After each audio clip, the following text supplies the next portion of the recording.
ఆంధ్రప్రదేశ్లో అత్యంత కీలకమైన నగరాల్లో గుంటూరు నగరం ఒకటి. ఎడ్యుకేషన్, హెల్త్, వ్యాపార రంగాలకు గుంటూరు గుండెకాయ లాంటిది. కానీ గుంటూరుకి చేరుకోవాలి అంటే సామాన్యుడికి వెన్నులో వణుకు పుడుతుంది. చిలకలూరుపేట, విజయవాడ వైపు నుండి గుంటూరు చేరుకోవడానికి మంచి రహదారులున్నాయి.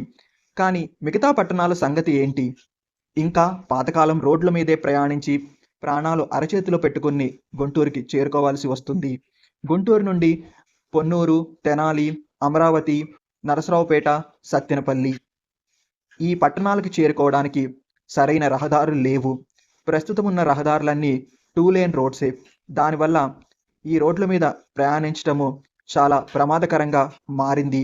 పొన్నూరు వైపుకు ఉన్న రోడ్డు, ఇటు నరసరావుపేట వైపుకు ఉన్న రోడ్డు అయితే 2 లేన్ అయినప్పటికీ కొంచెం వెడల్పుగానే ఉండటం వల్ల పర్లేదనిపిస్తుంది. కానీ ఒక సత్తెనపల్లి రోడ్డు కానివ్వండి, ఇటు తెనాలికి ఉన్న రోడ్ని తీసుకుంటే అసలు ఆ రోడ్లో ప్రయాణించడము చాలా కష్టతరంగా ఉంటుంది. ఇక అమరావతికి ఉన్న రోడ్డు అయితే అది కూడా పెద్ద వెడల్పు లేకపోయినా కొంచెం ట్రాఫిక్ తక్కువగా ఉండటం వల్ల అంతగా ఇబ్బంది అనిపించదు. కానీ ఈ రోడ్లన్నీ ఈ పాటికే ఎక్స్పాండ్ చేసి ఉండవలసి ఉంది.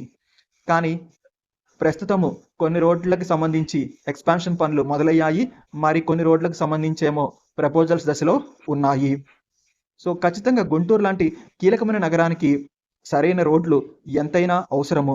రోడ్లు బాగుంటేనే కదా ప్రయాణికులు ఇటు గుంటూరు నగరానికి చేరుకోవడానికి సౌకర్యవంతంగా ఉంటుంది. మరియు సరుకులు ఇలాంటి వాటిని తరలించడానికి ఎంతో ఉపయోగకరంగా ఉంటుంది.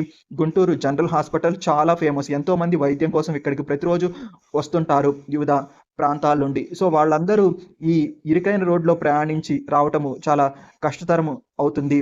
అందుకని గుంటూరుని కనెక్ట్ చేస్తున్న రోడ్లన్నిటినీ యుద్ధ ప్రాతిపదికన డెవలప్ చేయాల్సిన అవసరము ఎంతైనా ఉంది. ఎందుకంటే ప్రస్తుత అవసరాలకు ఈ రోడ్లు ఏమాత్రం సరిపోవటం లేదు. ఖచ్చితంగా ఇటు సత్తెనపల్లి, నరసరావుపేట, పొన్నూరు, తెనాలి, అమరావతి వైపు నుండి గుంటూరుకి ఉన్న రోడ్లన్నిటినీ మినిమం 4 లేన్ రోడ్లుగా అప్గ్రేడ్ చేయాల్సిన అవసరము ఖచ్చితంగా ఉంది. కొన్నిటికి సంబంధించిన పనులు అయితే ప్రారంభమయ్యాయి. సత్తెనపల్లి రోడ్ని అప్గ్రేడ్ చేస్తున్నారు. ఆ పనులని మనం చూడొచ్చు సత్తెనపల్లి వైపు ప్రయాణించినప్పుడు. సో ఈ విధంగానే అన్ని రోడ్లని అప్గ్రేడ్ చేయాలి. అసలు తెనాలి వెళ్ళాలంటే అసలు ఆ రోడ్లో ప్రయాణించడం చాలా చాలా ప్రమాదకరంగా మారింది ఇటు నారాకోడూరు, తెనాలి మధ్య. సో వీటిని ఖచ్చితంగా అప్గ్రేడ్ చేయాలి. ఇప్పటికే ఆంధ్రప్రదేశ్ ప్రభుత్వం కూడా ఇటు గుంటూరు, పొన్నూరు, గుంటూరు, తెనాలి వైపుకి ఉన్న రోడ్లని కూడా నేషనల్ హైవేస్లో కన్సిడర్ చేసి వాటిని అప్గ్రేడ్ చేయమని ప్రపోజ్ చేశారు. వాటిలో కొన్నిటికి ఆమోద ముద్ర కూడా లభించినట్లుంది. సో ఈ పొన్నూరు, తెనాలి రోడ్డుకు కూడా ఆమోద ముద్ర వేసినట్లున్నారు. సో ఇవన్నీ 4 లేన్ రోడ్లుగా మారితే ప్రమాదాలు తగ్గుతాయి మరియు గుంటూరు నగరాన్ని చేరుకోవటం కూడా సులభతరం అవుతుంది.